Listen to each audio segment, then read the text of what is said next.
Hi, everyone. Good evening. Welcome to tonight's special program on conducting research with the Alex Dworkin Canadian Jewish Archives. My name is Melissa Shore, and I'm a volunteer with 3GNY. I'd like to start tonight's program off by telling you a little bit about myself and a little bit about 3GNY. I am actually a 3G. My maternal grandparents, Marcus and Ella Warshawski, were Holocaust survivors from a town in Poland by the name of Zunskowola. Zunskowola actually had about 10,000 Jews before the war. And after the war, they believed that less than 100 survivors were actually made it through, So I have to tell you, I'm humbled to be here with you tonight.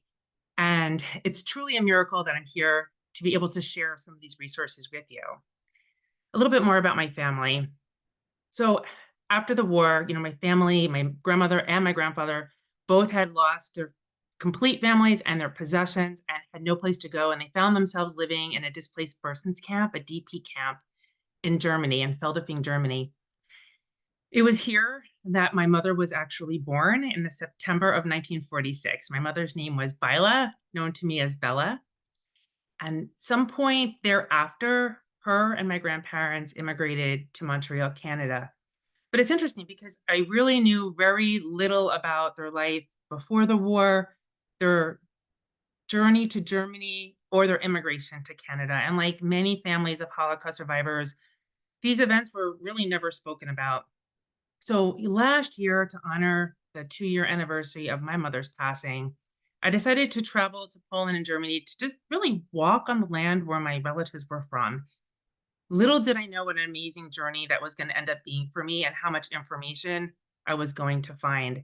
However, when I came home, I realized there were still a few missing puzzle pieces. I never really knew why, how, or when my family immigrated to Canada. No one ever talked about it. So, after writing lots of emails and reaching out to several organizations with really no success, I will never forget the day I received a reply from someone at the Alex Dworkin Canadian Jewish Archives. I wanted to share with you the first 2 lines of the reply of the email that I got. It said, "I have searched our database and found records that may be of interest to you. The names and birth dates correspond with those you have supplied." I honestly couldn't believe it. I felt like I had struck gold. I was at a point where I thought, I'm never going to find anything. So, wow, just incredible. And because of that, I wanted to be able to share this amazing resource with other people. And that's why we're here tonight, right? But before I do that, let me share a little bit about 3GNY. 3GNY is an educational nonprofit for grandchildren of Holocaust survivors and supporters. As a living link, we preserve the legacies and lessons of the Holocaust. Our mission is to educate diverse communities about the perils of intolerance and to provide a supportive forum for the descendants of survivors. We empower 3Gs to share their stories. 3GNY's flagship educational initiative, WEDU, which is short for We Educate, empowers grandchildren of survivors to compellingly share their families' Holocaust experiences in school classrooms and with community groups. Through our grandparents' stories, we provide a human face to the past and a living link to the present, inspiring our listeners to stand up to hatred and to act with courage and compassion, something the world desperately needs more of today. Since 2005, 3GNY has trained more than 500 speakers in New York, New Jersey, Philadelphia, and around the country. We've shared our stories with more than 1,500 classrooms and have impacted more than 60,000 students and community members. And between our living program and YouTube channel, more than 18,000 additional people have heard our stories. Hope is not lost, and we need to keep doing this work now more than ever. You can help us accomplish this through a financial gift. This will go directly toward engaging more speakers in schools, thus reaching even more students with these impactful stories. We do not solicit donations from schools, teachers, or students. We provide our programming to schools completely free to remove any barriers from connecting students with moving personal testimony from the Holocaust. Similarly, we provide community programs like tonight's conversation, for example, to help us all find meaning and connection through our shared history and identity. We are grateful for your donations to support our work and programs like the one this evening. There's a link with ways to donate in the chat, and we really hope you'll consider making a gift. If you've contributed before, then thank you so, so, so much. It's because of donors like you that we can continue to educate students in the community about the lessons of the Holocaust through our family's personal stories. And now I am honored to introduce our presenters for tonight's program. Janice Rosen has been the Archives Director of the Alex Dworkin Canadian Jewish Archives since 1989. She is a co-creator of the Canadian Jewish Heritage Network, a database-driven website showcasing the holdings of several partner archives and museums. She edits the Archives Matter section of the Canadian Jewish Studies Journal and has written numerous articles about archival resources. A native of Montreal, she graduated from McGill University and the University of Virginia, specializing in cultural anthropology. Melissa Castron has been working as archives technician archivist at the Alex Dworkin Canadian Jewish Archives since 2022, following almost 10 years of research contracts that kept bringing her back to the collections. Over the past 2 years, she's become the go-to person for reference questions involving 20th century family history research at the archives. And she is the person who replied to my email that really, really changed my life, I have to say. So thank you, Melissa. She holds a graduate degree in history with a specialization in archival studies from the University of Manitoba, Winnipeg, and undergraduate degrees in art history and history from Concordia University in Montreal. So as you can see, I've had the pleasure of personally working with both Janice and Melissa, and I must say, completely unaware until earlier this year of the Alex Dworkin Canadian Jewish Archives. I was overwhelmed by the amount of information that had been filed away in a box on a shelf for the past 75 years, just waiting to be found. It still amazes me when I think about it, and I'm really excited for everyone to learn how to be able to research your family's history, and I'm hoping you have this similar experience that I had. So during the presentation, if you have any questions for me, Melissa Shore, because there's two Melissas here, Janice or Melissa Castron, please put them in the chat or in the Q&A, and we're going to try to get to as many as possible after the presentation. So without further ado, it's with great enthusiasm I turn over the presentation to Janice Rosen and Melissa Castron. Hi, thank you, Melissa Shore, for that lovely, lovely introduction. Really inspires us to carry on doing what we do. I'm going to try to share my screen, and hopefully this will work right away. There we go. Okay. Oh, is it flashing? Why is it flashing? No, it's not. Okay. So the talk that we're going to give you is called Research at the Alex Dworkin Canadian Jewish Archives. I will turn it over to Melissa Castron for a moment to do the land acknowledgement. Okay, which we will page down. Sorry. There we go. Okay, thank you. Thanks so much for having us with you tonight. I just quickly want to take a moment to note that the Alex Dworkin Canadian Jewish Archives is located in Tiohtià:ke, Montreal, Quebec, Canada, on the unceded land of the Gaingahaga Nation. This place has historically been a gathering place for First Nations, and the city continues to function that way for a diverse population of Indigenous and other communities. And I'll pass it back to Janice. Thank you. So, the Alex Dworkin Canadian Jewish Archives was founded in 1934 as the Canadian Jewish Congress, later Canadian Jewish Congress National Archives. And so some of you may have heard it under that name. We collect and preserve documentation on all aspects of the Jewish presence in Quebec and Canada. Just giving you a little collections overview of everything, although we're not going to be speaking about everything in this talk. We have about 6,000 bankers' boxes, or the equivalent of bankers' boxes, of material. And our earliest papers go back to the late 1700s, but we have very few of those. Most of our records are concentrated in the 1900s and basically, especially around the wartime period, in fact. And it goes all the way up to the Jewish agencies of the present millennium. We've got documents from the west coast of Canada to the east, and we are used by filmmakers, authors, family history seekers, scholars, and community workers, both on-site and remotely. The Canadian Jewish Congress portion of the collection is about 25% of our total holdings. And this collection has a wealth of information on minority and human rights issues, very much about immigration from the lobbying point of view, and also about demographics and the political and social impact of Jews in Canada.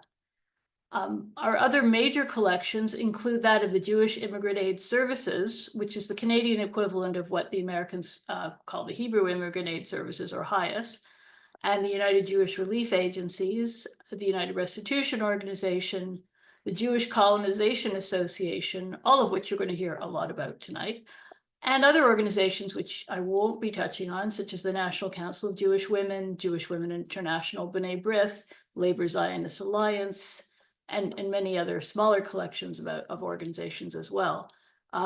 We have collections of local organizations, such as certain congregations, the Shar HaShemayim and the Adath Yeshurun Hevra Shas in Montreal, the Jewish Community Council, or Vad Hayir of Montreal, that was responsible for kosher certification, conversions, and such, the Hebrew Sikh Benefit Association, and some other benefit associations, which include membership information, and various Landsmannschaft, which include groups of Holocaust survivors as well, who grouped by place of origin after the war, as well as before the war. We also have collections of many individuals and families, including politicians, rabbis, and community leaders. I give some example on this slide, such as S.W. Jacobs, who fought for the easing of immigration restrictions back in the 1920s, that is. Clarence and Melda de Sola and their father, Rabbi Abraham de Sola, and more recently, members of the Bronfman family, and Saul Hayes, and politicians, Sheila Feinstein, judges such as Alan Gold. I will leave it at that. So why are we speaking to you tonight? Well, as Melissa Shore explained, it is because as a repository which specializes in records about assistance to Jewish immigrants, refugees, and various issues relating to human rights, we have many resources that can be of interest to the third generation of Holocaust survivors.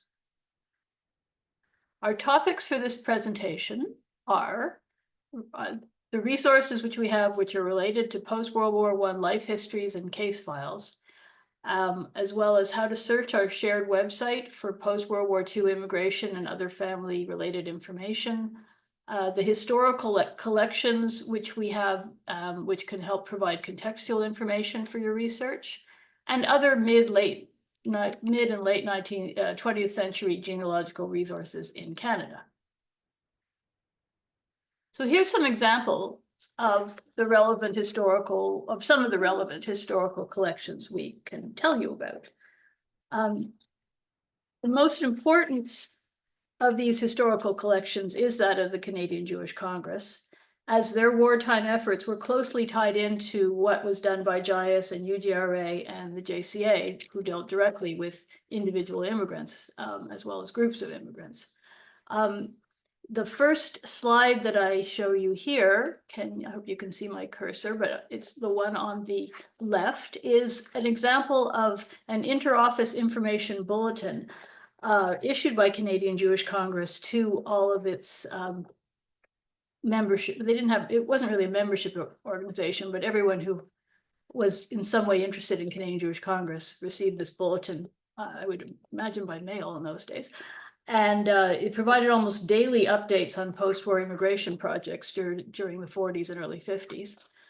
The telegram in the center of the screen is an example of the kind of telegram that would be sent between Canadian Jewish Congress and JIAS, tracking arrivals and snags in arrivals. And this particular 1944 telegram mentions a group of immigrants who had escaped Europe by going over the Pyrenees and ending up in Lisbon and Tangiers, from where they were taken by boat once permission was given for them to immigrate, a very rare immigration in 1944 during the war. And they docked in Philadelphia and were sent to Canada by sealed train car so that they would not try to enter the US. The photographs that I show on the right-hand side of the screen depict a range of collections. The top one is a pre-war view from Germany that comes from the family collection of Gabriele Tiernauer, who later went on to make her name studying the effect of the Holocaust on Europe's Roma population. The bottom corner slide of a farming family is the Lubiner family who came as refugees to Canada in 1938, fleeing Hitler, and were settled on a farm in Ontario by the Jewish Colonization Association. And finally, the picture at the door of the train is that famous train car before the immigrants just after the immigrants had gotten out at Montreal, and they're making the V for Victory sign. They're happy to have arrived in Montreal. And my last thing I'm going to say before I turn this over to Melissa is the kind of papers that we have which talk about specific immigrant experiences, and that's the case files.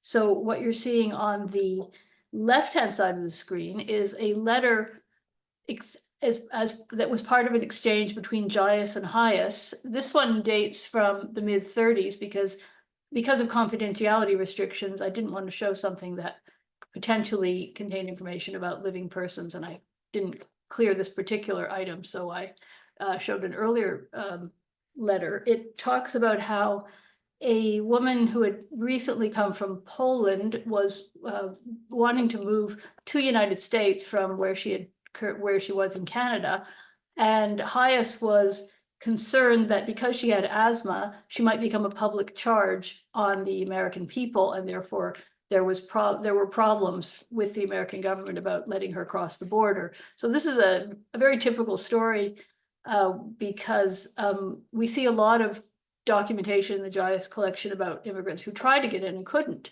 or ended up going somewhere else because of the problems trying to get into Canada. So our 1930s papers often relate to families who turn up again in the 40s because they did manage to survive the war in Europe and then tried to come, again, or who did come to Canada in the 30s and escaped the war that way.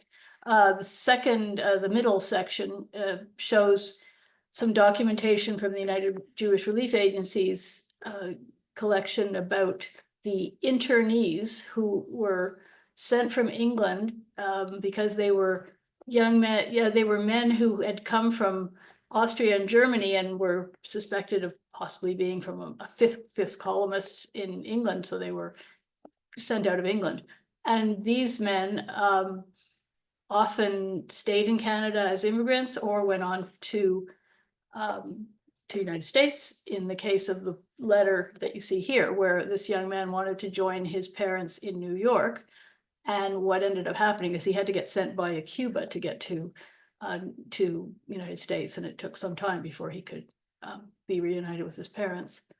And finally, in the upper corner on the right, there's a War Orphans case file, another United Jewish Relief Agency's portion of that collection, which has been studied with great interest by scholars over the years. And this particular case is of a young man who lost his family, came to Montreal, later moved to the United States, and spent the rest of his life in Florida.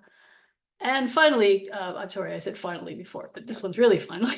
The little card at the bottom pertains to a case which is very dear to a certain person who introduced us, and we'll be talking more about that one later. But first, I want Melissa Castron to explain to you how to start your research with us. Oh, sorry, it was just, I forgot.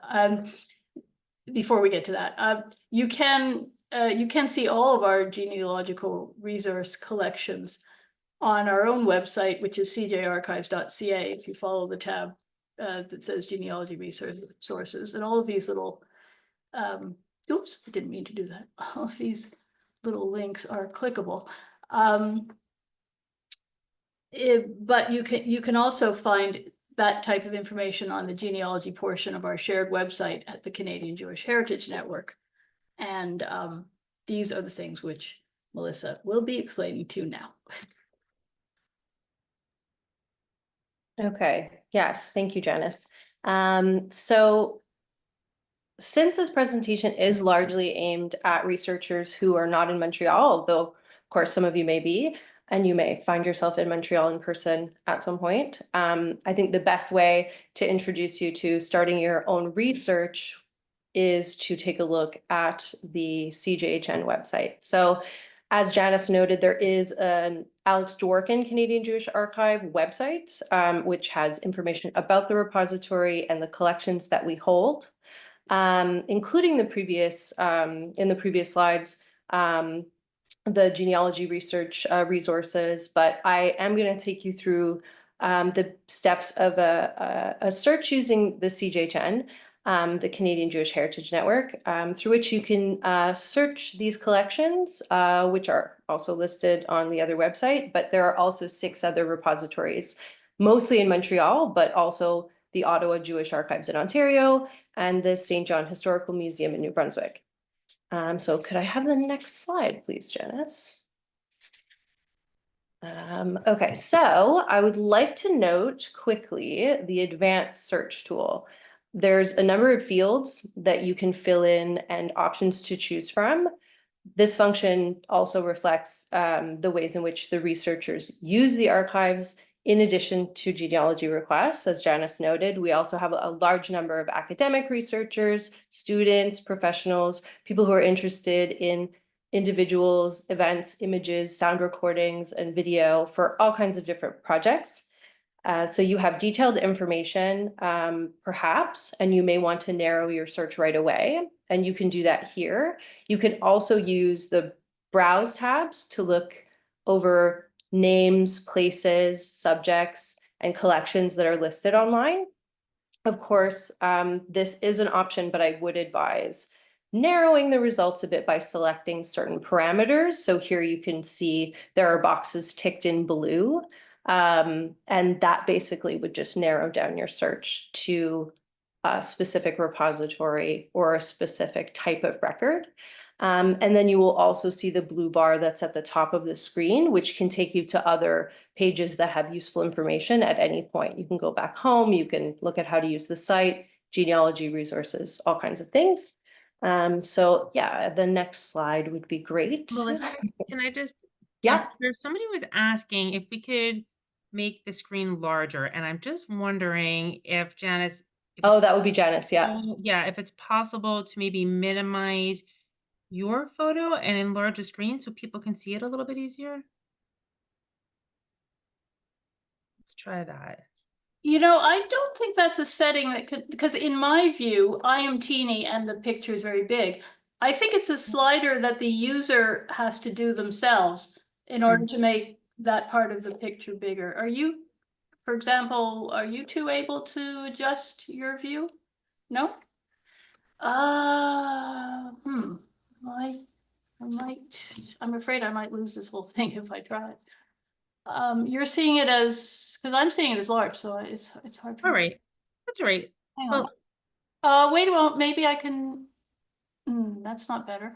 we may not be able to make an adjustment, but just so everybody knows, we're going to be sending out a recording and we're going to be sending out a copy of the presentation. So you'll be able to see all of this information afterwards as well. So apologize if it's a little bit small right now. Okay. All right. Okay. Here, Melissa, thank Yeah, you.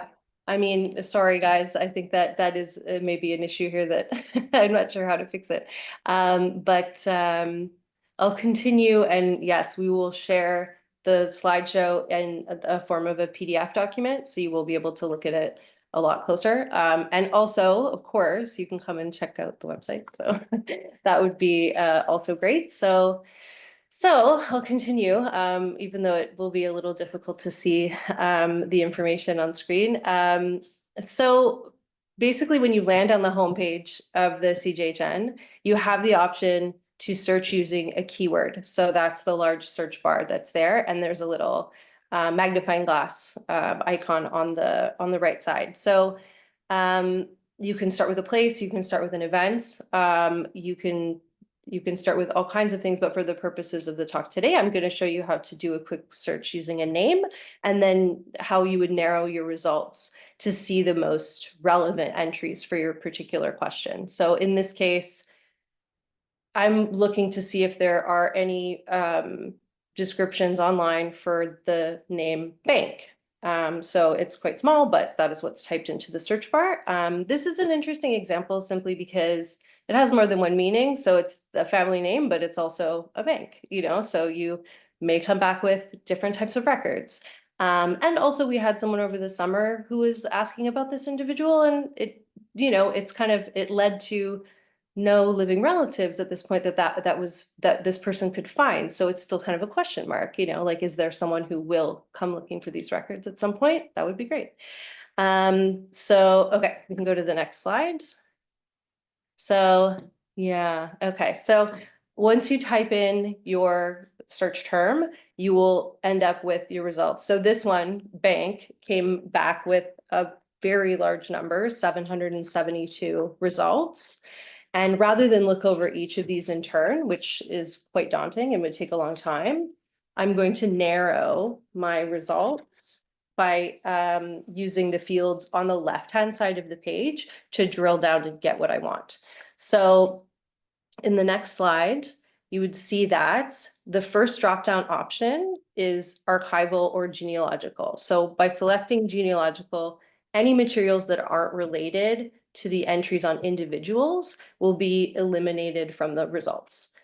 This means that hundreds of results from that first search are going to be dropped down to a much more manageable size. And so on the next slide, you will see that. So now there's 26. So that's much more manageable. And so the next step that would narrow that down even more and simplify things is to choose the repository. So as I noted, the CJHN brings together descriptions of the records from 7 different repositories. So once you do your search, you could be getting something back depending, from any of those places.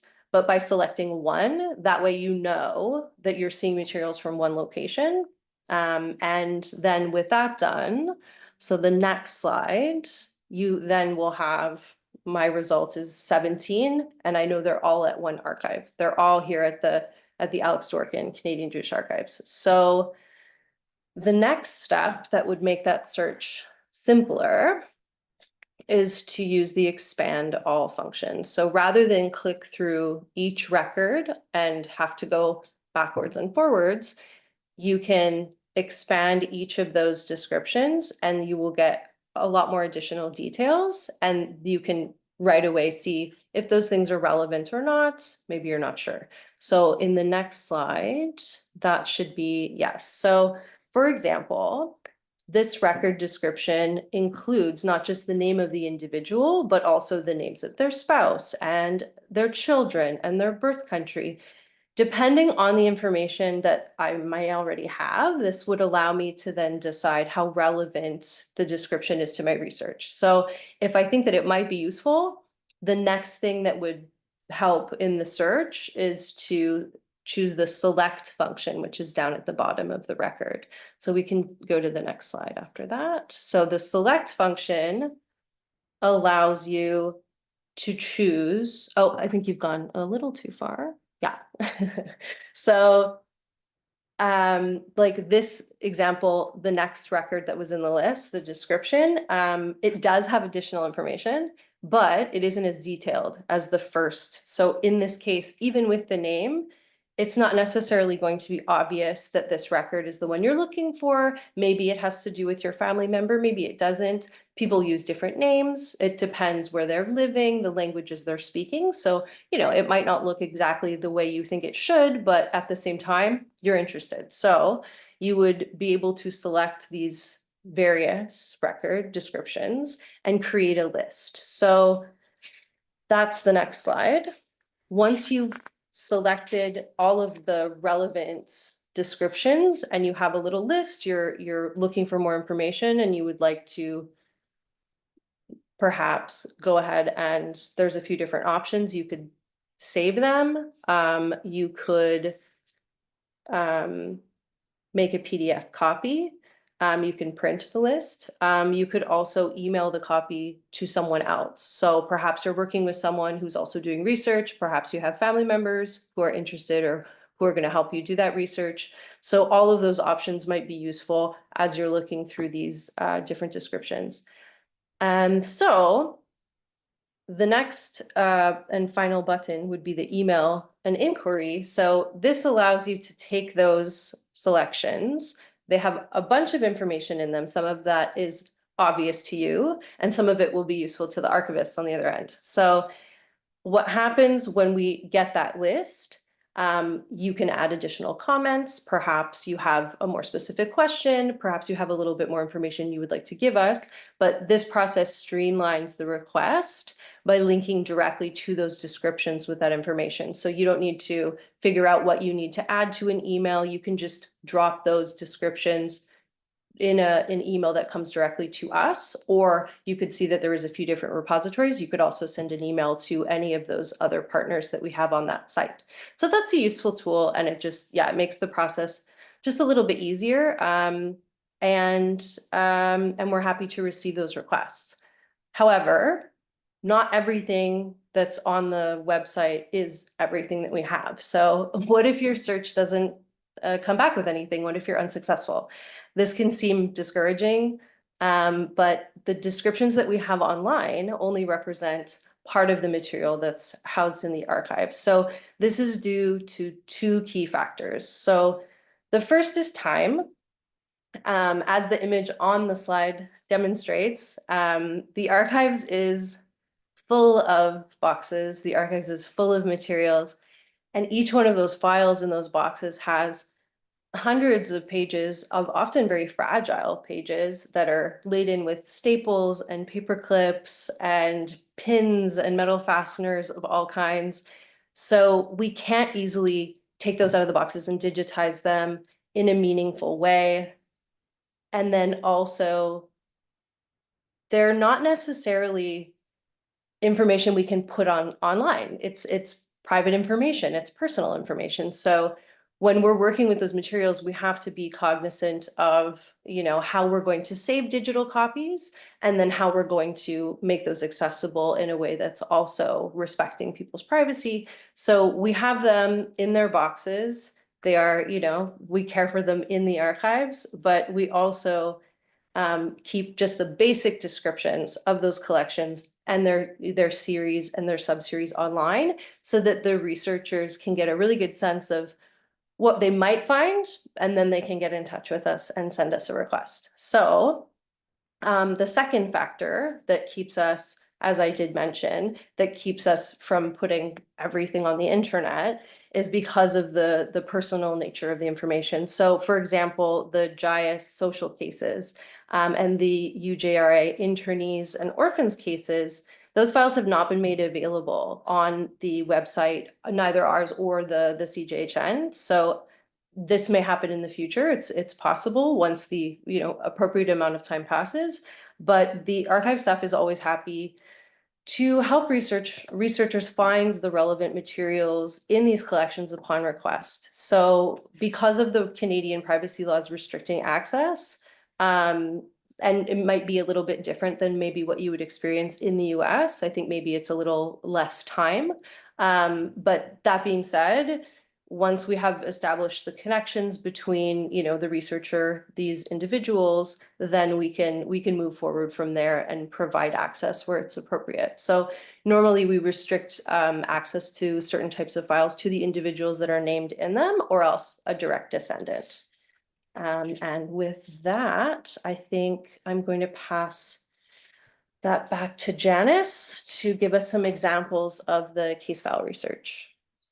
So, okay, well, because of the confidentiality restrictions, when we wanted to go deeply into one case example, we wanted to make sure we had permission. So we chose to use the research that we had done for Melissa Shore with her permission.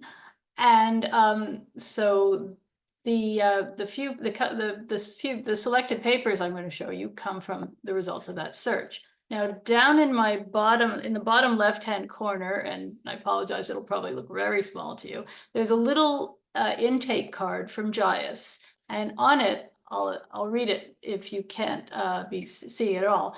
It says that it says the last name of the family, and it says that the man's name is Marcus and the woman's name is Ella and the child is Bela, which may sound familiar from what Melissa told you at the very beginning of this talk. And Marcus was 33 and Ella was 32 and Bela was only 2 years old in May 1948 when they arrived on the ship that is not listed here actually, although we expected it to be, but it actually says the port, which was what made it a little more difficult and challenging for us. However, what got us started on our path was that the category of immigrant was DPT, and that stands for Displaced Person Taylor, which made us wonder, did these people come as a result of the Taylor's Project that Canadian Jewish Congress was able to get permission from the government of Canada to undertake by sending over Canadian representatives to the DP camps to find skilled workers in various categories, one of the categories being Taylor, because that was something Canada needed at the time.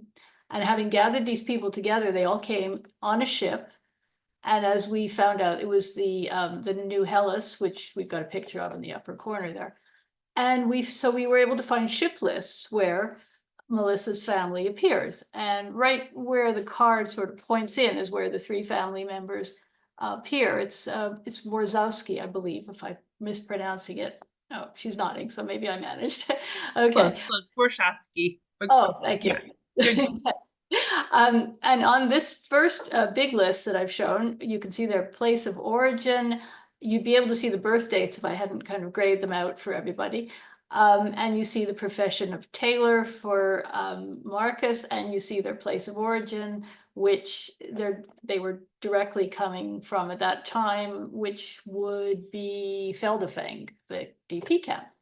And then on the smaller lists that I show, it doesn't give as much information in all those categories, but it does have scribbled notes saying where all these people were going to be working when they first arrived. It has the name of the company that had undertaken to employ each person in this group. Now, we then went on and said, okay, we don't have Jaya's file for these families because they all came as a group, and Jayas at that time was overwhelmed by the amount of post-war immigrants that were finally being let in. So they didn't make individual immigration files, they just made those cards. However, they did help the families in their initial time of settlement. And so we went looking for a Jewish Immigrant Aid Services social file, and we found one for this family. And it's quite a few pages. I mean, I didn't want to reveal every little detail of the kind of back and forth with the caseworker, but what I can tell you is these cases always start with a description of how the family arrived in Canada and where they came from and where they initially lived. And so this one starts with the W family arrived in Montreal on May 3rd, 48 as part of a group of DP tailors. And it goes on about the initial interview. And then in the course of the file, it describes all the help that they got in that very first year of being in Canada and all the back and forth and the negotiating that had to take place for tiny little things, because this particular receipt that you see is for 3 forks, 3 soup spoons, 3 teaspoons, 1 knife, and 2 paring knives. So this is the kind of detail you might find in a file about your family if you're lucky to find a social file in our collection. And the other category of records that we were able to find for this family was their United Restitution Organization claims files, because in the early 1950s, both of Melissa's grandparents made a claim against the German government for what they'd suffered during the war. And these claims, which were mostly written up in German, contain the basics of where they were during the war and where they were before the war started, and what relatives survived or that they knew of, which is all very useful. They also contain a brief testimony of what had happened to them during the war, and also a brief testimony by 2 witnesses who were able to verify that this happened to them.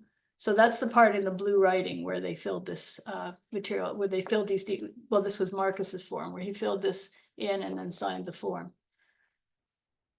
So to tell you a little bit more about the United Restitution Organization, this is a worldwide legal aid organization which assisted the victims of Nazi persecution who would otherwise have been unable to submit claims against the German and Austrian governments, mainly because of the language barrier, also because of the legal complexities of the forms and the procedures. So our Euro collection contains materials generated during the claims process in Canada. We have hundreds of boxes of them. And usually each file consists, spelling mistake, of hundreds of fragile pages, the majority of which are in German, which would make it very hard to approach them if we hadn't developed a particular aid for this. We developed the following website at, you can see the address below, and it'll be in the PDF if you want to get that from us.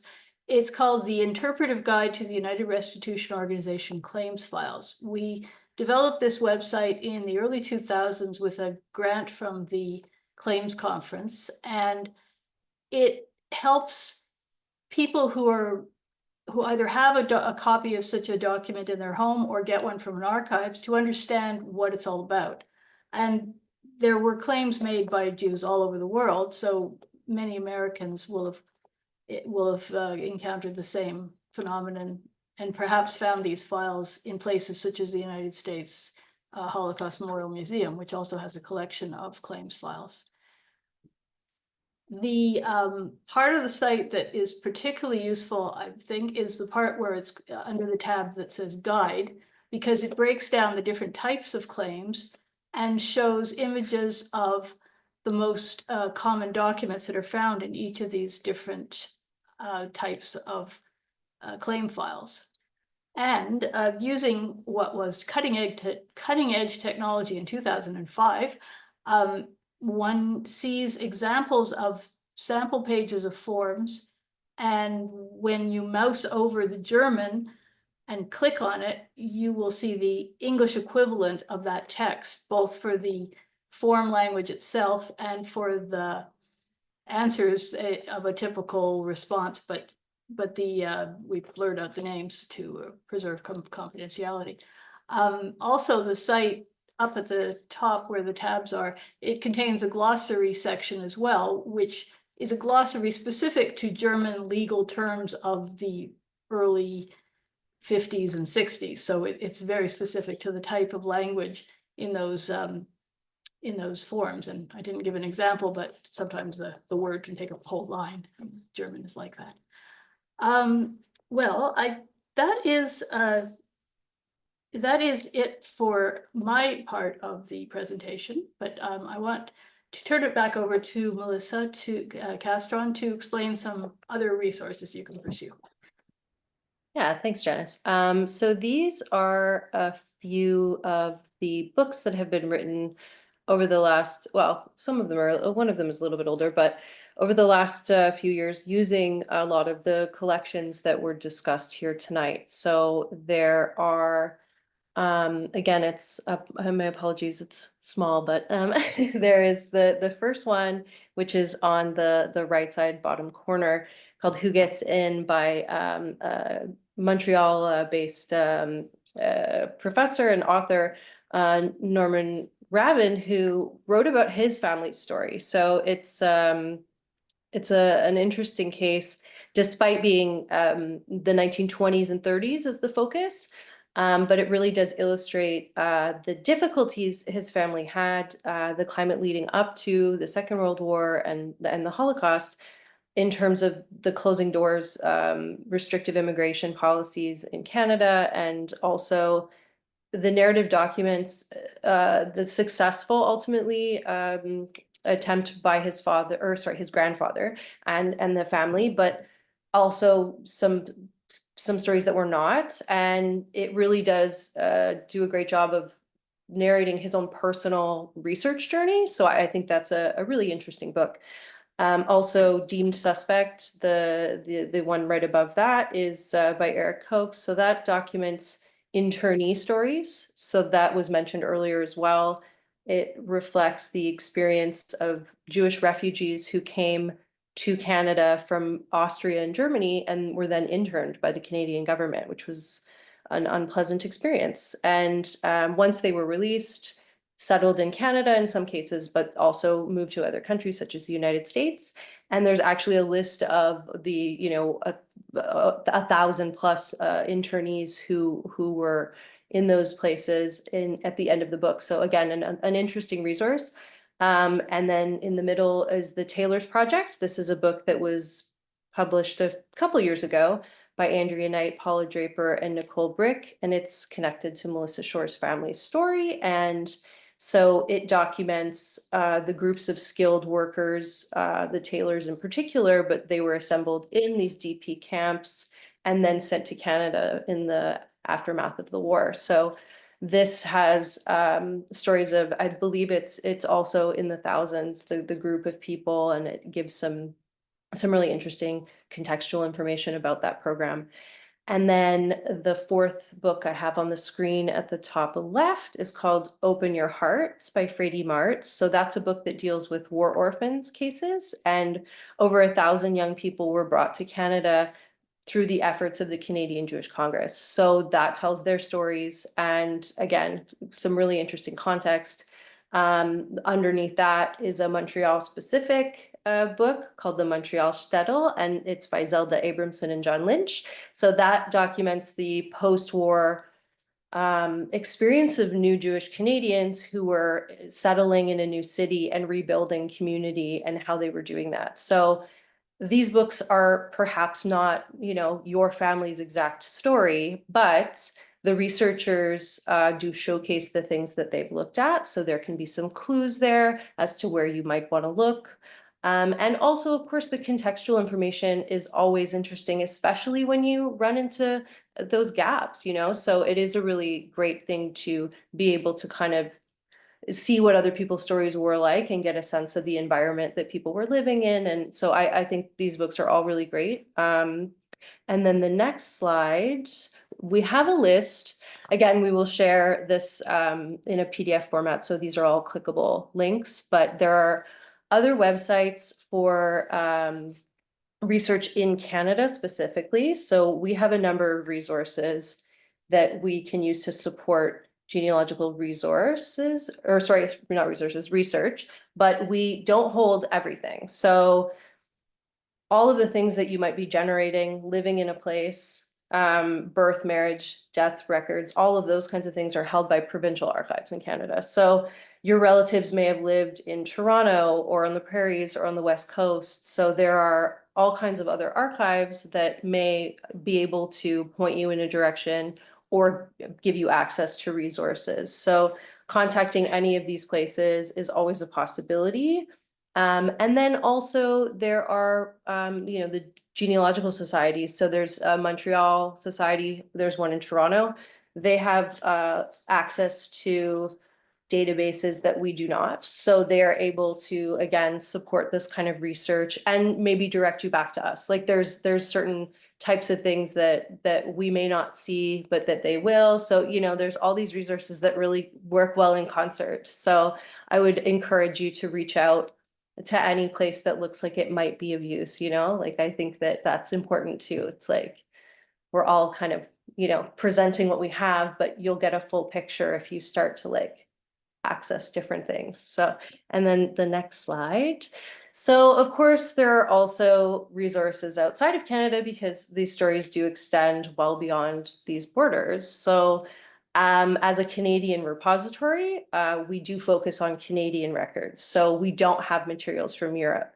We have stories that are connected to that, but that isn't the focus of our collection. So we tend to just really have the things that were created by people in Canada or by organizations that were operating in Canada. Whether they were then traveling to other places, of course, there will be materials like with the Taylor's Project. they're going over to Europe, they're generating these records, but they really are focused on the fact that they come to Canada after that. And so you may have come across these already, but the first one I have there on the list is the Jewish Record Indexing Poland, which is a nonprofit volunteer-run organization that provides access to information from vital and other records through their database. The second is the Jewish Heritage Europe, and that's a web portal that focuses on Jewish monuments and heritage sites, including cemeteries. And they have tourism and genealogy resources as well on their site. So that also is something that I think resonates with people being able to go and see different places. And then lastly, Jewish Gen is an organization that brings a number of resources together, including access to records, also search tools, and also connecting people to researchers from all around the world. So that's also a great resource. So yeah, like I said, I think all of these things work really well in concert. So all to say, you can browse our collections online. You can go to the cjarchives.ca, or you can search using the Canadian Jewish Heritage Network website at cjhn.ca. And of course, please do reach out to us, book an appointment if you're in Montreal, email us, ask questions, and good luck with your research. I hope that we have been informative. So thank you very much. Great. Thank you so much. So I wanted to see what types of questions and comments we have here in the chat and Q&A. And if there's any additional, please feel free to put them in the chat and Q&A now. There's definitely a lot of excitement here. Someone was actually saying that they're seeing a picture of their father on the cover of the Montreal Shtetl. That's amazing. Third from the right, holding the hat. So incredible. You never know, right? There's some people giving some specific information about the relatives, looking for information specifically on the relatives. So I'm thinking, if you've put that in the Q&A, take that information. We'll forward it along to Melissa and Janice, but feel free to reach out to them directly with that information, because they can take what you're providing and see what they can find for you. Okay, here's one specific question. Okay, and I'm not sure who this would go to, so I'm gonna put it out to both of you, and then you can let me know who is best to answer it. It says, have Landsmannschaften for Łódź-born Jews ever existed in Canada? And I'm calling it Łódź, but it's L-O-D-Z, right? So some people say Łódź. I think that's a question for Janice. Yeah, I know we have a file on that Landsmannschaft, but I don't know how detailed it is. I'd have to look and see if it has a members list or anything. We didn't get a vast collection from them. We do have, I think, a little bit of correspondence or publicity materials from them. Okay. But I could check. So contact us and we'll check the file. Great. Another question is, are there similar resources for families who went to Israel after the DP camps?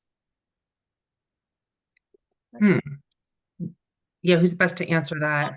I could tell you that the Jewish Immigrant Aid Services records don't get too involved with immigrants who came from Israel in general, but they do have files from immigrants who went through Israel and then rather quickly migrated elsewhere. However, we don't have records about Europe to Israel directly, because we're only a repository focusing on the experience of Jews in Canada.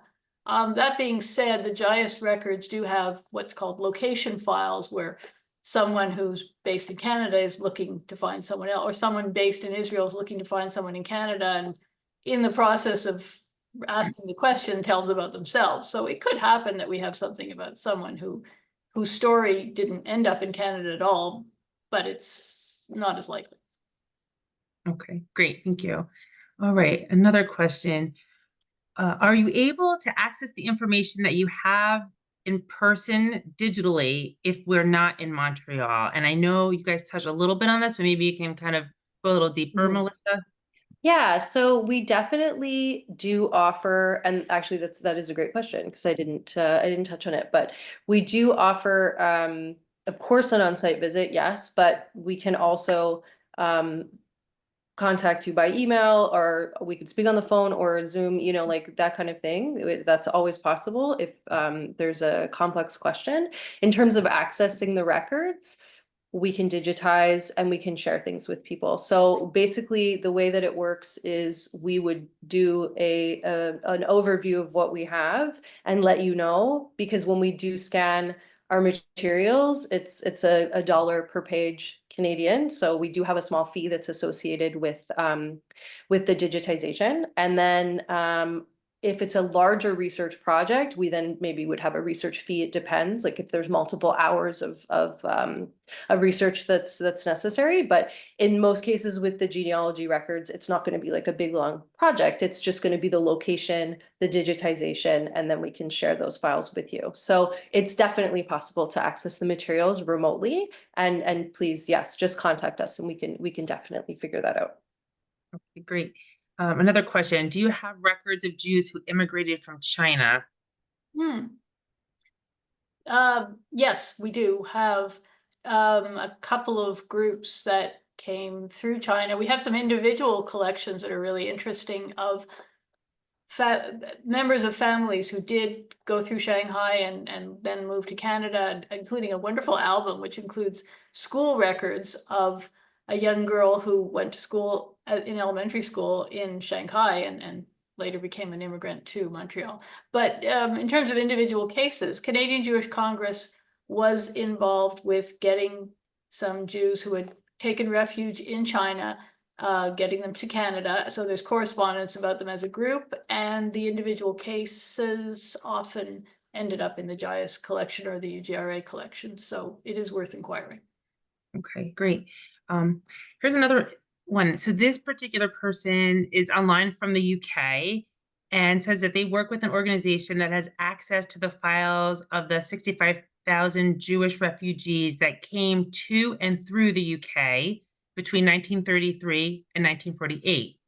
Many went to Canada, and they're asking, do you have a list of all the refugees who came specifically from the UK? So who would be best to answer that? Yeah, not so much a list, but in the JIAS collection is searchable by place people came from to some extent, although if their country of origin was Poland and then they briefly were staying in England, that wouldn't come out in the database search. It would take research. I noticed one of the researchers on our call, one of the people who is participating is one of our researchers who has done extensive research with our JIAS collection, not for her own family, but for larger pictures of immigration and adaptation. And I recall this researcher going through many, many files in order to come up with a global picture of the experiences of different groups, such as the war orphans. So it could be a big research best done on site, possibly by scheduling a week. We could help you find a hotel. I think the information's there, but I don't think there's a list. Great.